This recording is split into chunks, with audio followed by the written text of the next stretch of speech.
মনে হচ্ছে আরেকটি অনিবার্য বিপ্লবের জন্য প্রস্তুতি নিতে হবে। আমরা কারো বাপদাদার চক্রাঙ্গানিকে আমরা পরোয়া করব না।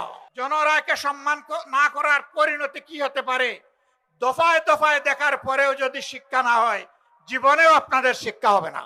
আমরা চাই না আমাদের কোনো প্রতিবেশীর ঘুম এবং শান্তি কেড়ে নিতে, আবার কোনো প্রতিবেশী আমাদের দিকে তাদের কালো হাত বাড়াক, ওইটাও আমরা চাই না। শিশু থেকে বৃদ্ধ, জায়া, বোন, মেয়ে, মায়া সবাই দাঁড়িয়ে গিয়েছিল। সেই জাতিকে দমানো যাবে না ইনশাআল্লাহ। বিএনপি জাতির সাথে দেওয়া কথা রাখে নাই। আমরা বিএনপিকে বলছি, দেশ এবং জাতির স্বার্থে আপনারা ভুল করছেন, আপনারা ভুল সংশোধন করে জনগণের কাতারে আসুন, জনরায়কে সম্মান করুন। জনরায়কে সম্মান না করার পরিণতি কি হতে পারে দফায় দফায় দেখার পরেও যদি শিক্ষা না হয়, জীবনেও আপনাদের শিক্ষা হবে না। খুলনাবাসী, আমরা আপনাদেরকে কথা দিতে এসেছি। আপনারা যে রায় দিয়েছেন, আমরা সেই রায়টাই আপনাদের কাছে চেয়েছিলাম। আর আমরা বলেছিলাম এই রায় বাস্তবায়ন করা হবে, সংসদে গিয়ে আমাদের দায়িত্ব। চুরি, ডাকাতি, ইঞ্জিনিয়ারিং করে ভোট কেড়ে নেওয়া হয়েছে, নেওয়া হোক। আমরা সংসদে যা আছি তাই নিয়ে আমরা সিংহের মতো লড়াই করে যাব ইনশাআল্লাহ। আমরা জানি সহজে কানে পানি ঢুকবে না, তখন সিরিঞ্জ দিয়ে যদি ঢুকাইতে হয় সে পানি আমরা ঢুকাবো। যদি ফয়সালা সংসদে না হয়, তাহলে যেখানে কথা বলতে মাননীয় স্পিকার বলতে হয় না, যেখানে কথা বলতে স্পিকারের অনুমোদন লাগে না, সেই খুলনার মাঠ, বরিশালের মাঠ, চট্টগ্রামের মাঠ, কুমিল্লার মাঠ, সিলেটের মাঠ, ময়মনসিংহের মাঠ, রংপুরের মাঠ, রাজশাহীর মাঠ, বগুড়ার মাঠ, সব জায়গা থেকে আগ্নেয়গিরি তৈরি হবে। শত যন্ত্রণা বুকে নিয়ে আমরা নির্বাচনের ফলাফলকে আমরা মেনে নিয়েছি, কিন্তু একথা মনে করবেন না কেউ, নির্বাচনের ফলাফল দেশে একটা গৃহযুদ্ধ শুরু না হোক, সেই জন্য আমরা মেনে নিয়েছিলাম। আমরা কারো বাপদাদার চক্রাঙ্গানিকে আমরা পরোয়া করব না, অন্যায়ের কাছে আমরা মাথা নত করব না।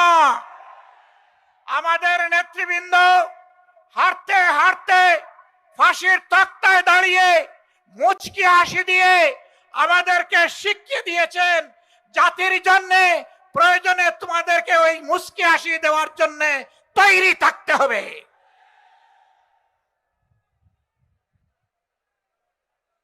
খানজাহান আলী শাহ মখদুম, শাহজালালের এই বাংলাদেশে জনগণ সেই মুচকি হাসি দেওয়ার জন্য প্রস্তুত। আমরা কোনো আধিপত্যবাদের কাছে মাথা নত করব না। সরকারকে স্পষ্ট বলে দিচ্ছি, যদি এই দেশবাসী এবং আমরা দেখতে পাই আধিপত্যবাদের সামনে আপনারা মাথা নত করছেন, আপনাদেরকে আমরা ছেড়ে কথা বলবো না। সাবধান। 20 কোটি মানুষের 24 কোটি হাত আজ প্রস্তুত। সীমান্তে সুড়সুড়ি দেওয়া হচ্ছে। পশ্চিমের নামে একটা দেশ তাদের নাগরিকদেরকে অবৈধভাবে আমাদের দেশে ঠেলে দিতে চাচ্ছে। আমাদের মুষ্টিমেয় বিজিবি সদস্য সীমান্তে যখন দাঁড়িয়ে গেছে, জনগণ তখন তাদের ডান হাতে পরিণত হয়েছে। এই ডান হাত সারা বাংলাদেশের 20 কোটি মানুষ। অতএব আমরা চাই না আমাদের কোনো প্রতিবেশীর ঘুম এবং শান্তি কেড়ে নিতে, আবার কোনো প্রতিবেশী আমাদের দিকে তাদের কালো হাত বাড়াক, ওইটাও আমরা চাই না। যদি কেউ আমাদের দিকে কালো হাত বাড়ায়, মহান আল্লাহর উপর ভরসা করে বলছি, সেই কালো হাত ভেঙে দেওয়া হবে ইনশাআল্লাহ। প্রিয় খুলনাবাসী, মনে হচ্ছে আরেকটি অনিবার্য বিপ্লবের জন্য প্রস্তুতি নিতে হবে। আপনারা কি সেই প্রস্তুতি নিতে রাজি আছেন?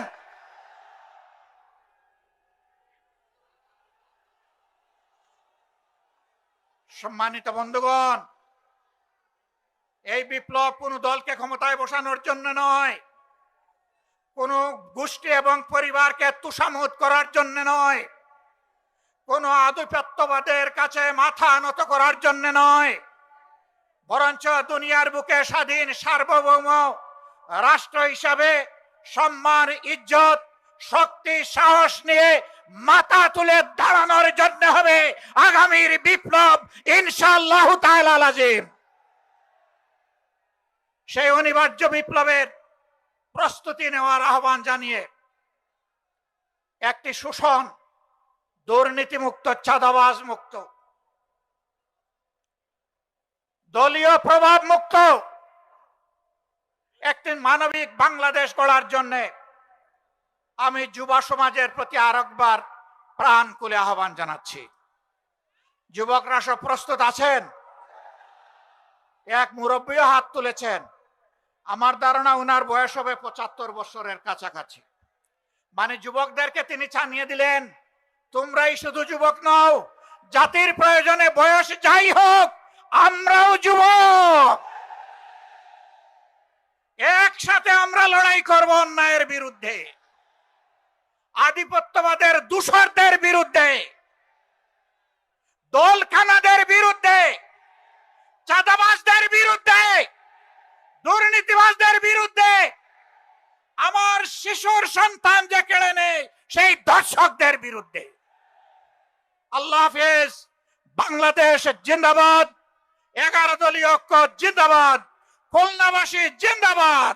আসসালামু আলাইকুম ওয়া রাহমাতুল্লাহ।